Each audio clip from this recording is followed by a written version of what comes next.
Petite Plume. Petite Plume. Il était une fois, dans un village indien des grandes plaines d'Amérique, un garçon qui s'appelait Petite Plume. Comme il n'avait plus de parents, Petite Plume devait mendier pour manger, et la nuit venue, il dormait sous les étoiles avec une simple couverture. Les autres enfants se moquaient de son manque de force et de sa timidité. Mais le grand chef leur disait « Ne riez pas, un jour, Petite Plume nous montrera de quoi il est capable. »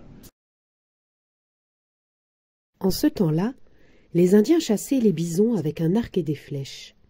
Le bison était un vrai trésor.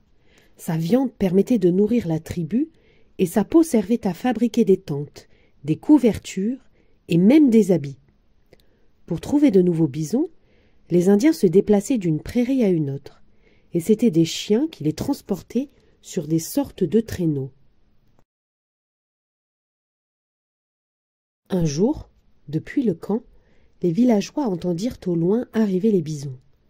Tout le monde se prépara à partir, mais un chasseur dit à Petite Plume « Reste là, toi. Tu es trop petit et trop maigrichon pour nous suivre. » Alors, Petite Plume alla s'asseoir au bord de la rivière et se mit à pleurer. Soudain, il entendit une voix. C'était celle de Tirawa, le grand esprit. « Petite Plume, déclara-t-il, puisque tu t'ennuies, tu devrais modeler des animaux avec de la terre et de l'eau. » « Quelle bonne idée !» se dit Petite Plume.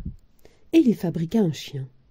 Ce chien avait un cou trop allongé, des pattes trop hautes, une tête trop grosse et une queue bien trop longue.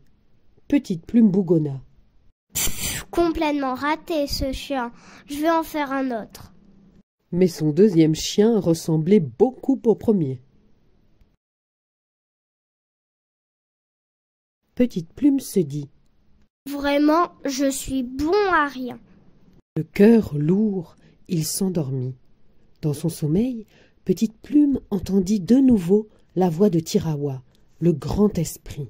« Ne sois pas triste, les animaux que tu as fabriqués ne sont pas des chiens ratés, ce sont des chevaux réussis. Les chevaux peuvent galoper vite et loin et mener les hommes où ils le souhaitent. » Tirawa ajouta « Laisse tes petits chevaux 4 jours près de la rivière, et tu les verras grandir, grandir. Puis tu retourneras dans ta tribu avec eux. » Quand Petite Plume s'éveilla, surprise!